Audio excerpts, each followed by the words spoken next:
Class में हमने क्या क्या सीखा था ज़रा उसको हम डिस्कस कर ले। फिर आज के दिन इंशाल्लाह हम क्या क्या सीखने के लिए जा रहे हैं हम उसको ज़रा डिस्कस कर लेंगे। सही है। तो लास्ट क्लास में ऐसा था कि हमने यहाँ से जितने भी कमांड्स थे, सही है, जितने भी कमांड्स थे हमने ये सारी चीज़ों को सीखा था। क्लिपबोर्ड के जो ये कॉपी कट पेस्ट फॉर्मेट वगैरह ये कमांड हमने सीखे थे। फॉर्मेटिंग के हमने फॉन्ट के कमांड सीखे थे, अलाइनमेंट के कमांड सीखे थे। और ये हम रॉ कैसे इंसर्ट कर सकते हैं या रॉ कैसे डिलीट कर सकते हैं या कॉलम को जिस तरीके से फॉर्मेटिंग, जैसे कॉलम की हाइट विड्थ बढ़ाना या कम करना, यहाँ से भी हम कर सकते हैं। बाकी हम यहाँ से भी ड्रैग एंड ड्रॉप भी करके हम रॉ कॉलम की हाइट विड्थ को कम कर रहे थे। सही है। तो आज की क्लास में हम क्या करेंगे कि इस नंबर सिस्टम को हम सीख जाएंगे, नंबर के ग्रुप को। सही है। देन हम एक टेबल बनाएंगे, उस पर हम ये स्टाइल्स अप्लाई करेंगे। देन उसके बाद जो है ना हम उसी टेबल पे हम सॉर्ट, फिल्टर, ये चीज़ें देखेंगे। और फाइंड, सेलेक्ट या रिप्लेस के जरिए, मतलब आपके पास बहुत बड़ी शीट है, जब आप वर्किंग कर रहे होते हैं तो आपके पास काफ़ी बड़ी शीट्स आती हैं। तो किसी एक स्पेसिफिक डेटा को फाइंड करना, फॉर सपोज कोई बंदा है आपके पास और वो कह रहा है कि मेरे ये CNIC नंबर है या मेरा ये सेल नंबर है, मेरा डेटा फाइंड करके बताएं कि मौजूद है या नहीं है। तो आप फाइंड के जरिए उसका डेटा ढूंढ सकते हैं फौरी तौर पे। सही है। और ये सारी चीज़ें हम सीखेंगे। और दूसरी चीज़ ये कि अगर आपने कोई टेक्स्ट फॉर सपोज अलग तरीके से लिख दिया है और आप चाह रहे हो कि वो उस टेक्स्ट को आप चेंज करें, तो वो भी find replace, find and replace का एक है, इसी ऑप्शन में वो भी आता है, इसी कमांड में। तो वो क्या करेगा, आपने जो टेक्स्ट लिखा होगा, फॉर एग्जांपल आपने स्पेलिंग सारी जगह गलत कर ली, या फॉर सपोज आपने कोई ऐसा वर्ड लिखा है वो आपको बाद में चेंज करना है। एग्जाम्पल के तौर पे जैसे आपने अकाउंटिंग लिख दी है बहुत सारे सेल्स में, अब आपको अकाउंटिंग की जगह फाइनेंस करना था, उनको आपने शुरू में अकाउंटिंग कर दिया। फिर फाइंड एंड रिप्लेस के जरिए आप मतलब इस छोटे से ऑप्शन के थ्रू आप सारे के सारे बारी बारी करके, आपको चेंज करने की जरूरत नहीं पड़ेगी। आप तमाम के तमाम अकाउंटिंग को फाइनेंस में जस्ट इस ऑप्शन के जरिए 2 से 4 सेकेंड्स में आप उसको चेंज कर देंगे। सही है। तो हम अपनी क्लास का आगाज करेंगे। हमारे पास एक ग्रुप है। अब इसमें इस टाइप के मल्टीपल ऑप्शन है कि हम इस सेल में कुछ अगर लिख रहे हैं, फॉर सपोज मैं इस सेल में टेक्स्ट लिख रहा हूं, सही है, या मैं इस सेल में कुछ नंबर लिख रहा हूं, सही है, या मैं इस सेल में जो है ना कुछ रुपीज वगैरह करके मैं लिख रहा हूं। फॉर सपोज ये मैं अमाउंट लिखना चाह रहा हूं, सही है, 500 रुपीज, या मुझे यहाँ पे कोई डेट लिखनी है, सही है। फॉर सपोज आज की डेट क्या हो रही है, 3/31/2020।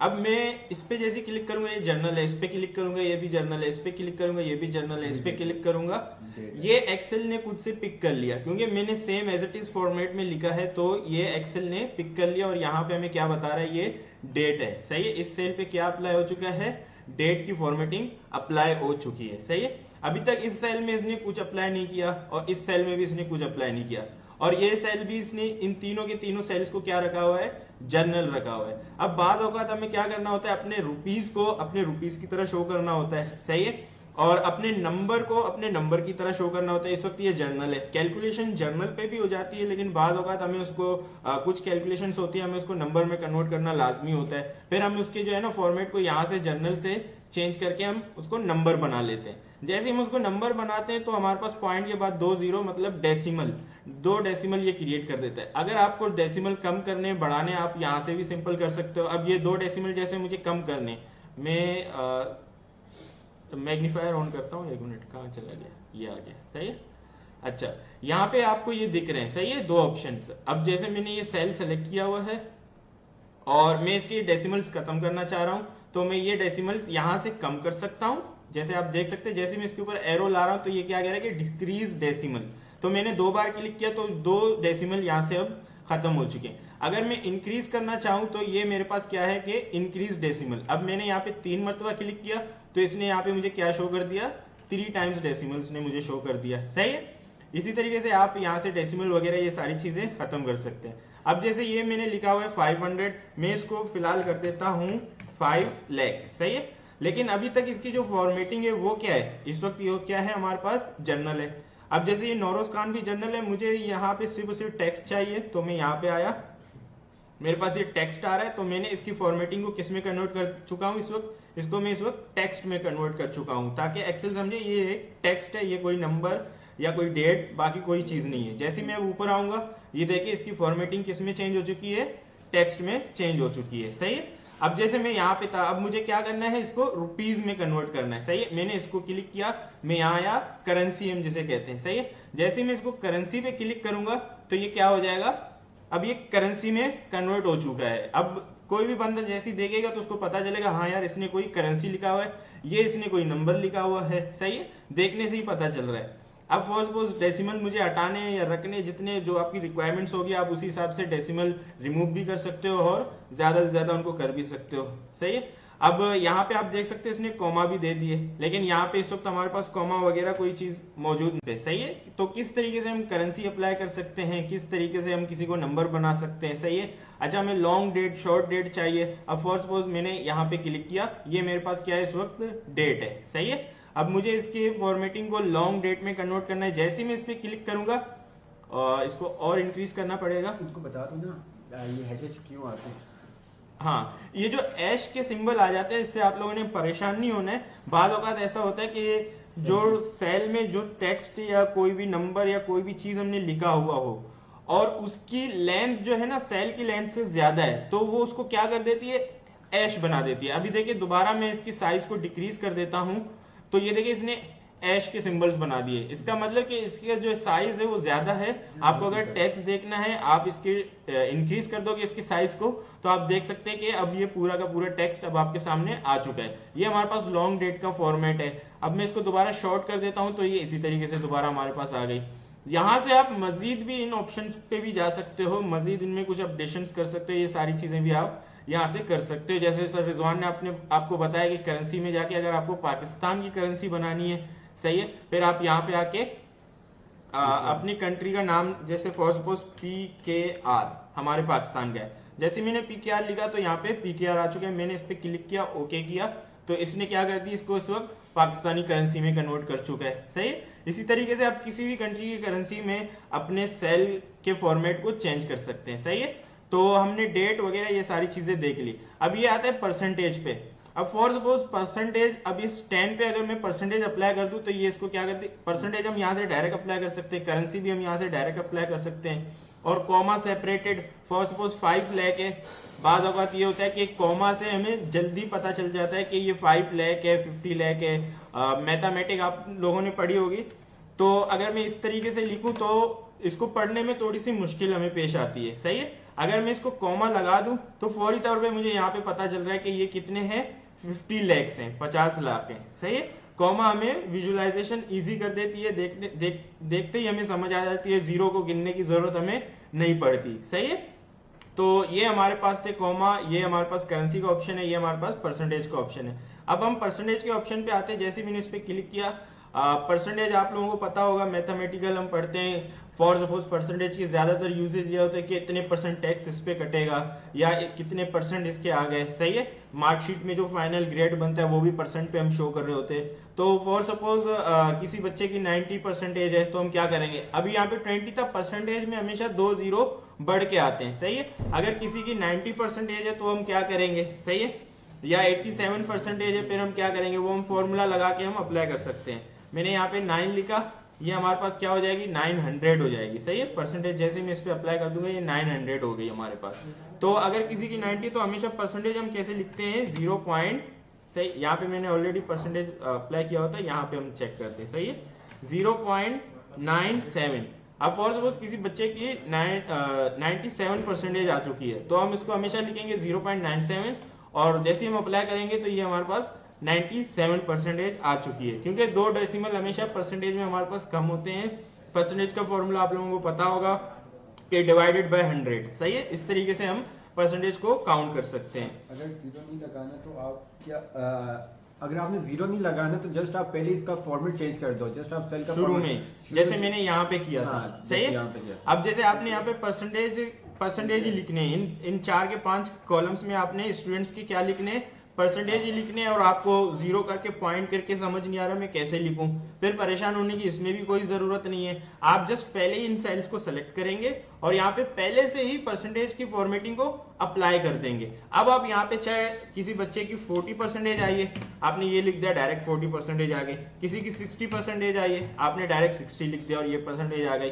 अगर किसी को पॉइंट करके समझ नहीं आ रहा तो आप पहले से ही परसेंटेज को अप्लाई करें उसी सेल के ऊपर, फिर देन उसके परसेंटेज को आप टाइप करेंगे। सही है, तो यहां तक ये हमारे पास नंबर्स के कुछ सिस्टम्स थे। अगर मैं फ्रैक्शन की बात करूं, फॉर सपोज मैं यहाँ पे लिखता हूं 0.5, सही है, तो पॉइंट में वैल्यूज हैं तो कभी कभार हमें जरूरत पड़ती है कि मैं यार इस वैल्यू को फ्रैक्शन में देखूं। जैसे 0.5 का मतलब 1/2, सही है, 1/2 मतलब आपके पास 1 रुपए है और आपने कितने लोगों को देने, 2 लोगों को देने, तो आप एक को कितना दोगे, आधा दोगे, मतलब 0.5। अब आप चाह रहे हो कि मैं इसको दोबारा से फ्रैक्शन वाले फॉर्मेट में कन्वर्ट करूं, तो आप यहाँ पे आके क्लिक करोगे तो ये आपके पास 0.5 इसने फ्रैक्शन में बता दिया। अब मैं यहाँ पे लिखता हूं 0.75। अब इसकी फ्रैक्शन वैल्यू हमारे पास क्या होगी, बाद अगर आपके पास इस तरीके से डेसिमल में वैल्यूज आ रही होती है और आप चाह रहे हो कि मैं उन सबको फ्रैक्शन में देखना चाह रहा हूं, तो आपको फ्रैक्शन की वैल्यूज डायरेक्ट तो नहीं पता होंगी।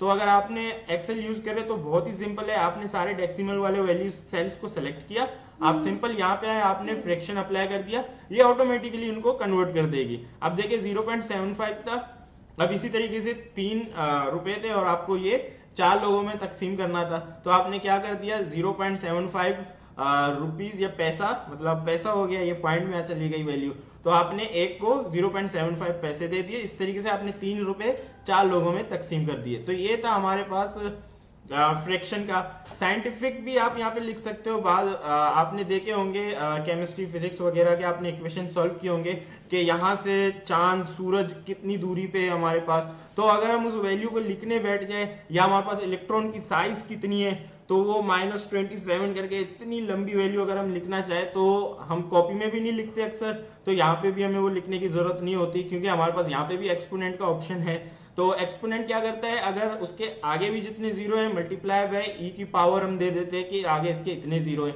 अगर प्रीवियस जीरो है, जितना छोटा साइज है, तो हम इसी तरीके से एक्सपोनेंट -27, अगर इलेक्ट्रॉन की साइज की हम बात करें तो आपके पास एक्सपोनेंट के भी वैल्यूज आ रहे हैं। अब फॉर सपोज यहाँ पे मैं लिखता हूँ चांद हमसे कितना दूर है, सही है, 0.000, मुझे नहीं पता, मैं जनरली डाल रहा हूँ, इतनी नॉलेज नहीं है मुझे, तो मैंने यहाँ पे फॉर सपोज और जीरो में लिख देता हूँ, सही है, इतने सारे जीरोस मैंने लिख दिए। अब इसने क्या किया, ऑटोमेटिकली इसको साइंटिफिक में कन्वर्ट कर दिया, सही है। अगर आपको कन्वर्ट वाकई में करने हो और नंबर इस तरीके से आप इसको क्लिक करेंगे तो आपके पास ये एक्सपोनेंट में कन्वर्ट हो चुके हैं कि 9 के बाद हमारे पास कितने जीरो हैं, 13 जीरो हैं, ये चांद की दूरी है हमारे पास, सही है, ये हमारे पास एक्सपोनेंट आ गए।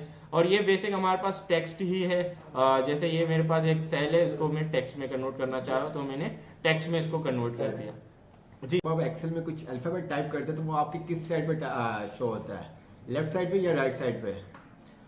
आपके पास जो जब आप टेक्स्ट टाइप करते हैं तो वो आपके पास लेफ्ट साइड पे शो होता है, जब आप अल्फाबेट टाइप करते हैं तो वो आपके राइट साइड पे शो होता है।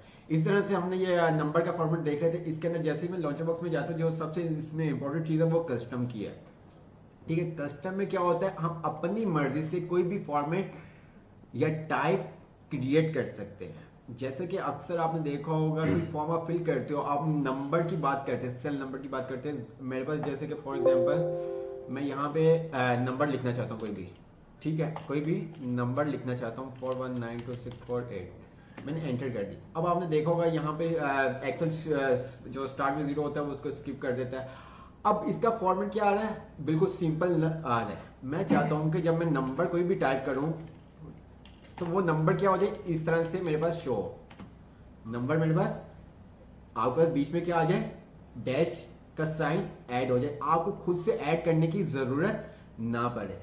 इसी तरह से NIC नंबर आपके पास जब आप शीट बनाते हैं, जहां पे आपको CNIC नंबर की नीड होती है, मोबाइल नंबर की नीड होती है, कार्ड नंबर की नीड होती है, और कुछ भी इस तरह से जो भी फॉर्मेट है उसको हम अपनी मर्जी से कस्टम फॉर्मेट में जाके सेट कर सकते हैं।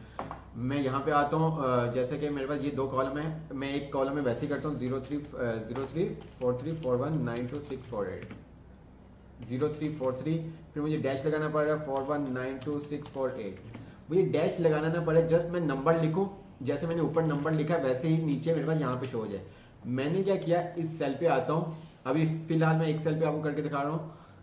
लॉन्चर बॉक्स पे आया, कस्टम पे आया, कस्टम पे आने के बाद हमारे पास यहाँ पे जर्नल आ रहा है, जर्नल को मैंने रिमूव कर दिया और यहाँ पे हम क्या करते हैं कि जो भी हमें टाइप की जरूरत है, नीड है, जो भी हमने टाइप शो करवानी, वो हम टाइप का फॉर्मेट यहाँ पे टाइप कर देंगे। मैंने कहा 00 जो भी आपने नंबर देने, लेकिन यहाँ पे टाइप करते वक्त आपने उसको साइन 0 के साथ ही करना है, 00। उसके बाद क्या आ जाए, 40 के बाद डैश आ जाए, फिर आपको पता नंबर कितने होते हैं, 11 नंबर होते हैं,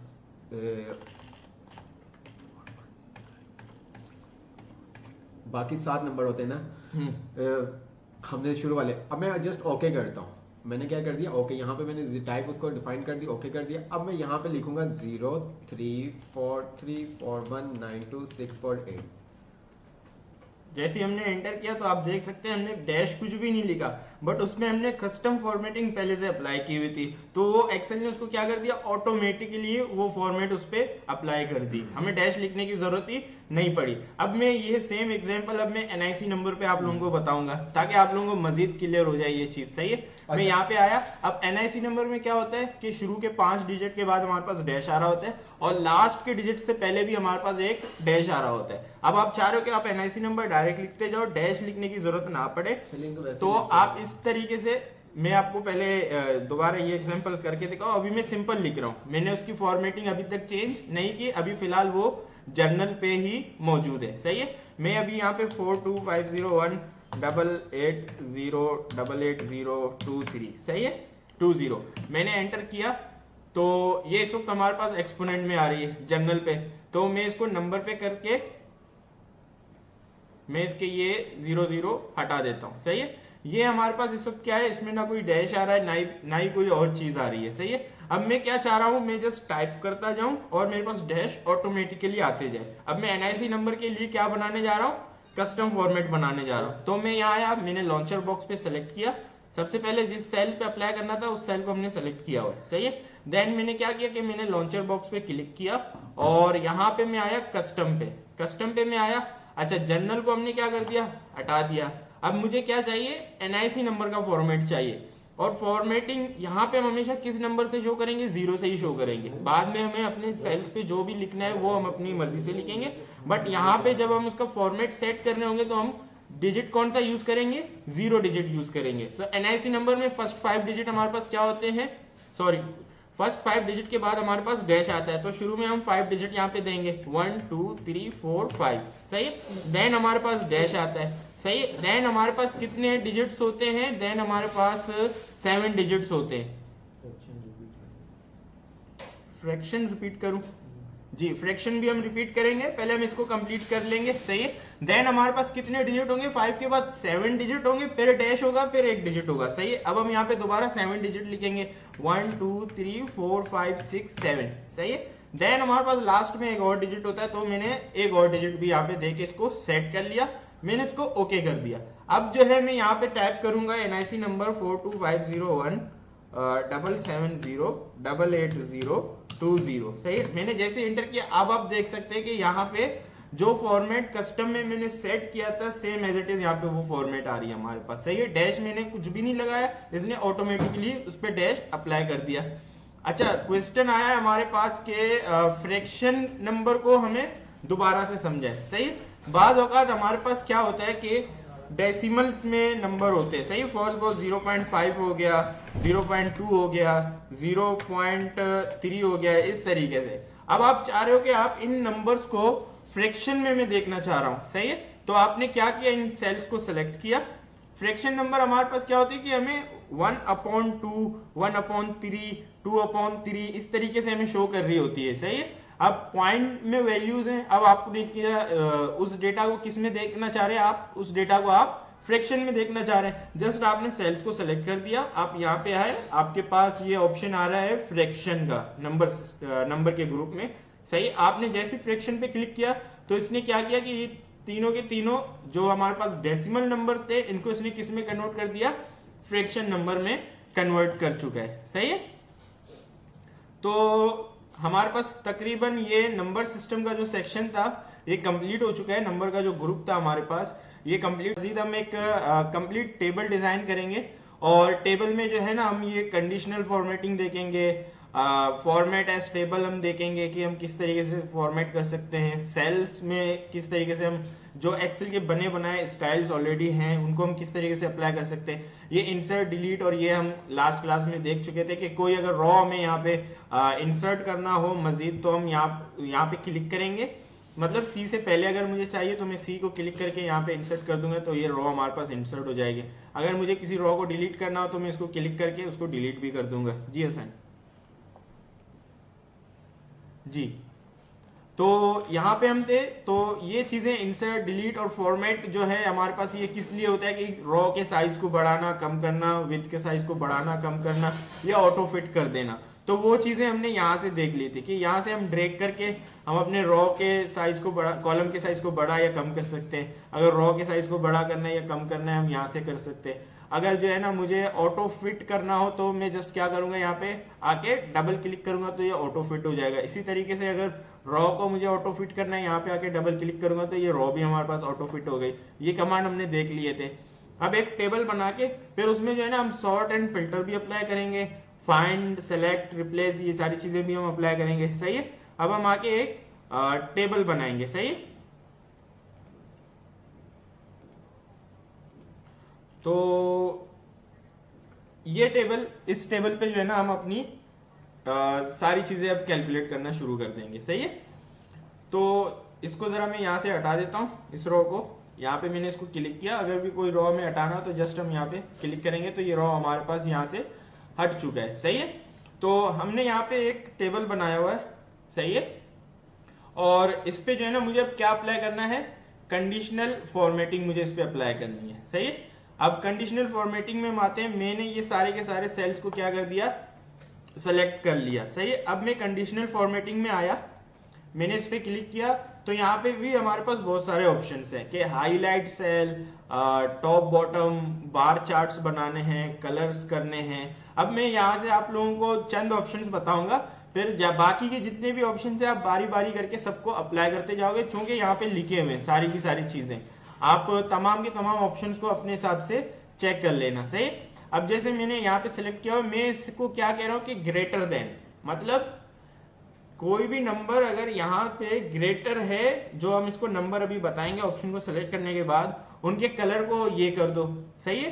इस ऑप्शन पे हम गए, मैंने कहा कि ग्रेटर देन किससे होना चाहिए, ग्रेटर देन जो नंबर 80 से ग्रेटर है। सही है। आप उनको क्या कर दो, कलर कर दो। और यहां से आप उस कलर को भी चेंज कर सकते हो। यहाँ पे हमारे पास मल्टीपल कलर्स आ रहे हैं। अगर ये कलर आपके समझ नहीं आ रहा तो आप कस्टम फॉर्मेट में भी जाके अपने पास जो ये फिल का कमांड है, यहाँ से आप कोई सा भी कलर सेलेक्ट कर सकते हो। फॉर सपोज मैंने अभी यहाँ पे ये ग्रीन टाइप का एक कलर है, मैंने इसको सेलेक्ट कर लिया। सही है। मैंने इसको ओके कर दिया। अब जैसे मैं इसको ओके करूंगा, मैंने क्या कंडीशन लगाई है कि 80 से ग्रेटर होंगे। जैसे ही मैंने इसको ओके किया तो आप देख सकते हैं ये 75 80 से कम था, इसने इसको कलर नहीं किया। 65 45 कम थे, इसने इनको कलर नहीं किया। इसने जस्ट किन किन को कलर किया, जो 80 से अबव थे। ये 90 अबव है, 85 अबव है, ये 95 भी अबव है। तो इसने इन पे क्या कर दिया, कंडीशनल फॉर्मेट अप्लाई कर चुका है। सही है। मैं ये कंडीशन हटा देता हूं अंडू का कमांड चला के। सही है। कंट्रोल Z जो अंडू, अच्छा जूम कर दूं तो ये हमने इसको जूम कर दिया। सही है। अच्छा दोबारा से ये सेम चीज आप लोगों को समझाऊं कंडीशनल फॉर्मेटिंग के बारे में।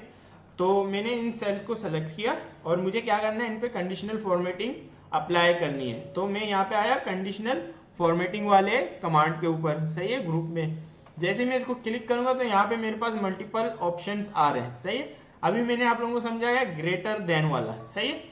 अब मैं आप लोगों को लेस देन वाला समझाऊंगा कि अगर कोई लेस देन हो। सही है। लेस देन किससे लेस हो हमारे पास, मैं यहाँ पे लिख देता हूं, जो चीजें 80 से लेस हैं उनके कलर को आप क्या कर दो, चेंज कर दो, उन पे फॉर्मेट अप्लाई कर दो। और यहाँ पे हमारे पास कुछ प्री डिफाइंड कलर्स पहले से ही मौजूद हैं, आप इनको भी सेलेक्ट कर सकते हो।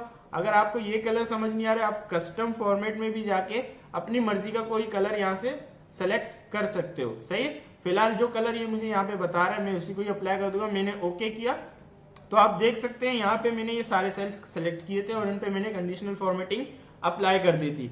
अब ये क्या कर रहा है कि 80 से मैंने क्या कहा था, जो कम है उनको आप क्या करोगे, कलर करोगे, उनके फॉर्मेट को आप चेंज करोगे। आप देख सकते हो 75 80 से कम है, 65 और 45 80 से आपके पास कम है, तो इसने क्या कर दिया, इनके कलर्स को चेंज कर दिया। अब ये हमारे पास 80 से जो है ना अबव है, तो इसने इनके कलर्स को चेंज नहीं किया। सही है। अब दोबारा मैं कंट्रोल Z करके यहाँ से कमांड फिलहाल हटा देता हूं और कुछ दूसरी जगह, ये टॉप बॉटम रूल्स है हमारे पास। सही है। आप यहां से भी अप्लाई कर सकते हो। ये क्या कह रहा है कि टॉप 10 आइटम्स। अब हमारे पास डेटा खैर इतना ज्यादा नहीं है कि टॉप 10 आइटम्स को हम यहाँ पे करेंगे इसको टॉप, जो टॉप के आइटम होंगे, टॉप 2 स्टूडेंट या फर्स्ट पोजीशन या सेकंड पोजीशन, जो शुरू के स्टूडेंट्स हैं, मुझे सिर्फ उनको हाईलाइट करना है। तो यहां से मैंने क्या किया कि टॉप 2 को सेलेक्ट किया और कलर जैसे मैं आपको बता चुका हूं, फिलहाल मैं इसी कलर पे ही रहने दूंगा। मैंने इसको ओके किया तो आप देख सकते हैं कि ये दो स्टूडेंट्स हमारे पास कलर हो चुके हैं, क्योंकि ये दोनों स्टूडेंट्स के मार्क्स क्या है, टॉप के हैं। 90 मार्क्स, 95 यहाँ सबसे अबव है और दूसरे नंबर पे 90 वाले बच्चे के मार्क्स सबसे अबव है, ज्यादा है। सही है। इसने इन दोनों को कलर कर दिया, बाकियों के इसने कोई कलर नहीं किया। सही है। ये मैंने दोबारा हटाया। अब हम मजीद दूसरे ऑप्शन की तरफ जाते हैं। Data bars. डेटा बार हमारे पास क्या करेगा, जो भी हमारे पास वैल्यू लिखी होगी हमारे सेल में, उसी के मुताबिक आपके सेल को ये फिल करेगा। सही है। जैसे हमारे पास प्रोग्रेस बार होते हैं कि 80% है, 60% है, 40% है। अब आप देख सकते हो ये आपके पास जितने नंबर्स है ना, ये उसी हिसाब से डेटा बार बना देगी। सही है। अब यहाँ पे डेटा बार भी हमारे पास ग्रेडियंट, मतलब डार्क से लाइट वाला कलर ये इसको शो करेगा, और सॉलिड कलर मतलब पूरा सॉलिड बार वहां पे बना देगा। अब यहाँ पे भी हमारे पास मल्टीपल कलर है, तो मैंने इस कलर वाले डेटा बार को यहाँ पे अप्लाई कर दिया। तो आप देख सकते हैं कि डेटा बार ये जैसे 90 था, इसने बिल्कुल एंड में जाके 10% को छोड़ दिया। सही है। सर 1 रो में दोनों अप्लाई हो सकते हैं या नहीं? आप जो भी एरिया सेलेक्ट करोगे, फॉर सपोज आपके पास इतने सारे नंबर्स हैं, इतने सारे रोज में, कॉलम्स में नंबर है, आपने सबको सेलेक्ट किया और सब पे ये कंडीशन जाके अप्लाई कर दिया। आप सबको एक साथ भी कर सकते हैं। ये वहां पे अप्लाई होगा जितने सेल्स आपने सेलेक्ट किए होंगे, ये उन सारी की सारी जगहों पे क्या हो जाएगा, ये अप्लाई हो जाएगा। अभी हमने क्या कहा था कि डेटा बार्स। अब जैसे ये 90% था तो इसने इसको ज्यादा फिल किया, ये 75% था इस बच्चे के मार्क्स, तो इसने इसको कम, 85 ज्यादा पे, 65 कम और 45 और कम। सही है। और 95 सबसे ज्यादा इसने फिल कर दिया। तो इस तरीके से ये हमारे पास फॉर्मेटिंग के बहुत ही सारे मेथड्स हैं, कलर के हैं। सही है। तो हमारे पास यहाँ पे एक ऑप्शन है, डुप्लीकेट वैल्यूज को क्या करे, हाईलाइट करे। अब फॉर सपोज यहाँ पे मैं चेक करना चाह रहा हूँ, मिसाल के तौर पे मेरे पास बहुत सारे NIC नंबर है, तो मुझे क्या करना है, वहां से डुप्लीकेट को आइडेंटिफाई करना। क्या कहने वाला था आप लोगों से, अगर फॉर सपोज आप लोगों के पास बहुत सारे डुप्लीकेट डेटा है और आपको वो डुप्लीकेट डेटा फाइंड आउट करना है अपनी कंप्लीट रॉ में या अपने बहुत सारे शीट्स में। सही है। बहुत सारे सेल्स में, सॉरी, तो आप उसको भी फाइंड कर सकते हैं कंडीशनल फॉर्मेटिंग के जरिए। अब फॉर सपोज आपके पास मल्टीपल NIC नंबर हैं और आपने वहां से duplicate NIC number find out करने हैं। अब यहाँ पे मैं 90 डुप्लीकेट कर रहा हूँ और 85 भी डुप्लीकेट इस रो में मैं मौजूद कर रहा हूँ। सही है। मैंने कंप्लीट रॉ को सिलेक्ट किया। अब आप ये मिसाल लें कि यहाँ पे ये सारे के सारे CNIC नंबर लिखे हुए हैं और आपको डुप्लीकेट डेटा यहाँ से फाइंड आउट करना है कि डुप्लीकेट डेटा यहाँ पे कौन से। आपने सिंपल जाके पूरे कंप्लीट कॉलम को सिलेक्ट कर लिया और उसके बाद आप कंडीशनल फॉर्मेटिंग पे है, हाईलाइट पे, यहाँ पे आपके पास ये वाला रूल है कि डुप्लीकेट वैल्यूज। जैसे ही आप इसको क्लिक करेंगे, कलर आप अपने हिसाब से उसी तरीके से चूज कर सकते हैं। आपने ओके किया तो इसने डुप्लीकेट जो नंबर्स थे उनको क्या कर दिया, हाईलाइट कर दिया कि 90 भी डुप्लीकेट है आपके पास और 85 भी आपके पास डुप्लीकेट है। तो इसी तरीके से कंडीशनल फॉर्मेटिंग में आपके पास बहुत सारे ऑप्शंस हैं कि कलर स्केल और आइकन के थ्रू आप कंडीशन लगा सकते हैं, सारी चीजें, ये मल्टीपल चीजें, फिर आप इन सारी चीजों को देख लेना। सही है। अब हम मजीद आगे बढ़ते हैं अपनी यहाँ पे क्या कहते हैं, फॉर्मेट एज टेबल। सही है। अब मैंने कंप्लीट टेबल को सिलेक्ट कर दिया।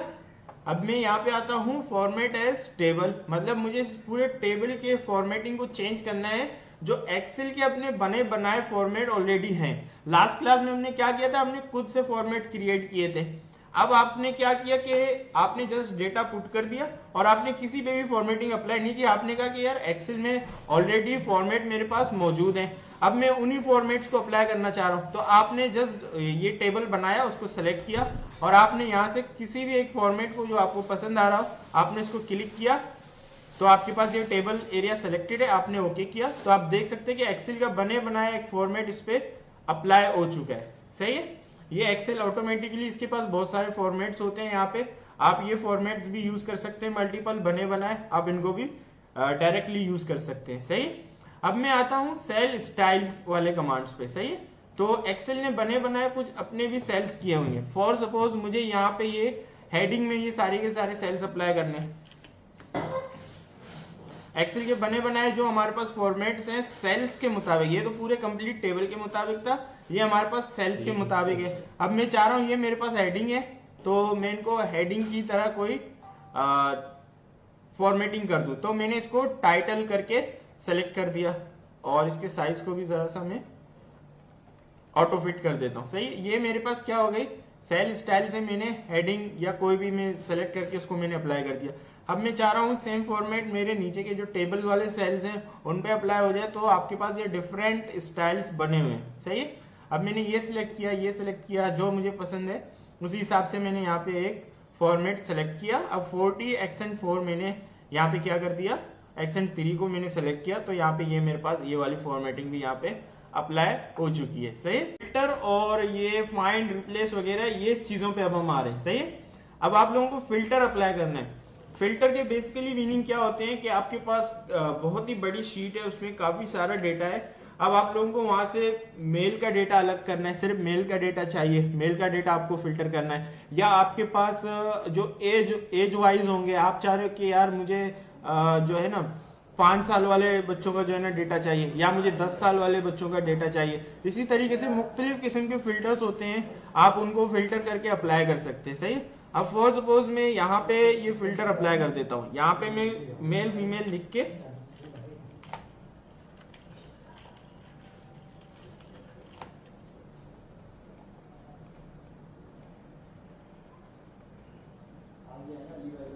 तो मैंने यहाँ पे कुछ मेल फीमेल करके लिख दिए, मल्टीपल समझो मेरे पास यहाँ पे डेटा है। सही है, इसको मैंने जेंडर में कन्वर्ट कर दिया। सही, अब मैं क्या चाह रहा हूं, मैं यहाँ से मेल का डेटा फिल्टर करूं या सिर्फ उसे फीमेल का डेटा फिल्टर करूं। इसी तरीके से मुख्तलिफ आपके पास ऑप्शन होंगे, हम फिल्टर को सीख लेंगे, फिर जो आपके पास जो भी कंडीशन होगी, जो भी सिचुएशन होगी, आप फिल्टर करके वो डेटा आप एक्सेस कर सकते हैं सिर्फ और सिर्फ। इसके लिए सबसे पहले आपको क्या करना होगा, जिस टेबल पे आपको फिल्टर अप्लाई करना हो उसका जो हेड होगा, सही है, उसका जो हेडर है, आपने उसके हेड को क्या कर दिया, सेलेक्ट कर दिया।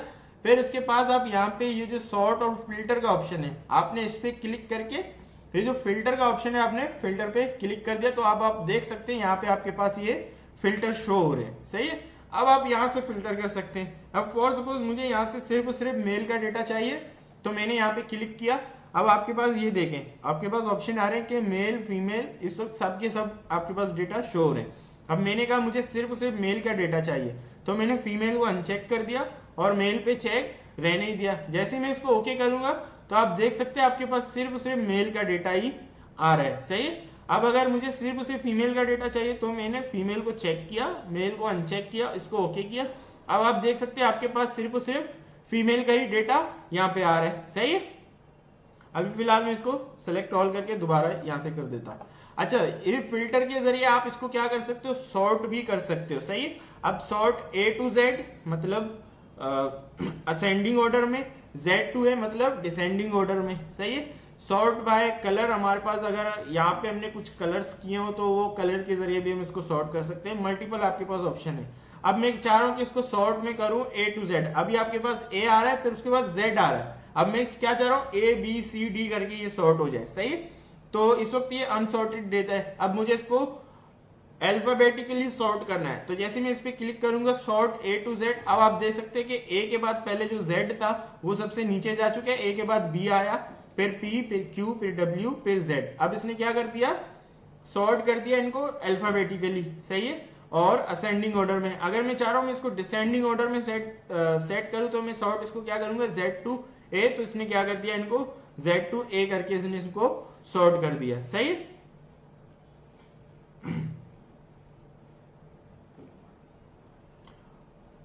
फिल्टर पे हम थे। सही है, फिल्टर की चीजें हमने कवर अप कर ली है। अब मैं आप लोगों के पास आता हूं फाइंड और रिप्लेस वाली कमांड पे। सही है। अब फॉर सपोज मेरे पास जो शीट है काफी बड़ी शीट है और मुझे वहां से सिर्फ और सिर्फ कोई स्टूडेंट आता है या किसी भी टाइप का आपके पास डेटा है, आपको वहां से किसी स्पेसिफिक पर्सन का डेटा फाइंड करना है। सही है। तो आप पूरी शीट में जाके इस तरीके से स्क्रॉल करके एक एक नाम अगर पढ़ने बैठ जाओगे तो बहुत ही ज्यादा टाइम लग जाएगा। तो इसके लिए हमारे पास बेस्ट ऑप्शन है फाइंड का। सही। आपने फाइंड पे क्लिक किया तो आपके पास ये विंडो आ चुकी है। सही है। तो आपको किसका डेटा चाहिए, फॉर सपोज अगर आपने उसके फोन नंबर से सर्च करना है या सीएनआईसी नंबर से सर्च करना है, ज्यादातर सीएनआईसी नंबर से हम सर्च करते हैं क्योंकि सीएनआईसी नंबर यूनिक होती है। अगर हम नाम से सर्च करेंगे तो मल्टीपल नेम हो सकते हैं हमारे पास। फिलहाल हम जो है ना यहाँ पे नाम से ही सर्च करेंगे क्योंकि हमारे पास एक एक नाम अलग अलग है। सही है। तो फॉर एग्जाम्पल जैन आया, वो कह रहा है कि मेरा डेटा मुझे बताओ, तो मैंने यहाँ पे जैन लिख के एंटर किया तो इसने फौरी तौर पे जैन के ऊपर लेके आ चुके हैं हमें। सही है। अब अगर मुझे डेटा चाहिए कासिम का तो मैंने यहाँ पे कासिम लिखा, मैंने एंटर किया तो आप देख सकते हैं कि कासिम पे ये जो सेल है कासिम का सेल सेलेक्ट हो चुका है। अब आपने ये डेटा फाइंड कर लिया। आप इसी तरीके से डेटा को फाइंड कर सकते हैं। अब जो यहाँ पे ये जो रिप्लेस का ऑप्शन है, सही है, अब आप क्या करोगे, अगर कोई चीज मैंने जैसे कहा था कि आपने अपने डॉक्यूमेंट में एक दफा लिख दिया, अब यहाँ पे हमारे पास क्या एग्जांपल बन रही है, ये जैन वाजिद और कासिम तो हमारे पास मेल है बट इनके आगे क्या शो हो रहा है, जेंडर में फीमेल शो हो रहा है। अब मैं चाह रहा हूं कि जितने भी इस तरीके से मिस्टेक हो चुके हैं उनको हम क्या करें, सही करें। ये फीमेल की जगह मुझे क्या चाहिए, मेल चाहिए। तो मैं यहाँ पे क्या लिखूंगा, मुझे क्या रिप्लेस करना है, मुझे फीमेल को रिप्लेस करना है और किस वर्ड से रिप्लेस करना है, फिर हम नीचे रिप्लेस विद में हम वो वर्ड लिखेंगे। मुझे मेल के वर्ड से फीमेल को क्या करना है, रिप्लेस करना है। अब यहाँ पे ऑप्शन आ रहा है कि रिप्लेस ऑल, डॉक्यूमेंट में जितने भी आपके पास फीमेल है सबको मेल करना है, या जितने अगर हम रिप्लेस पे आ जाते हैं तो ये क्या कहेगा कि जो हमने सेल सेलेक्ट किए हुए सिर्फ उसे उनको ये रिप्लेस कर देगा। सही है, स्पेसिफिक। तो मुझे यहाँ पे पूरे डॉक्यूमेंट के सेल्स को जो फीमेल लिखा हुआ है मुझे वहां पे फीमेल मेल करना है, तो यहाँ पे मैं क्या कर दूंगा, रिप्लेस ऑल। जैसे मैंने इसको सेलेक्ट किया तो इसने एक और पॉपअप मुझे यहाँ पे शो किया कि all done, we made 3 replacement. इसका मतलब मेरे डॉक्यूमेंट में 3 जगह फीमेल था जो रिप्लेस होके क्या बन चुके हैं, मेल बन चुके हैं। और आप यहाँ पे देख सकते हैं कि जो यहाँ पे पहले फीमेल शो हो रहे थे तो इस वक्त तो क्या है, हमारे पास मेल आ चुके हैं। सही है। तो दोस्तों ये हमारे पास फिल्टर और दूसरा हमारे पास फाइंड रिप्लेस का हमारे पास कमांड थे, ये भी हमने कवर अप कर लिए।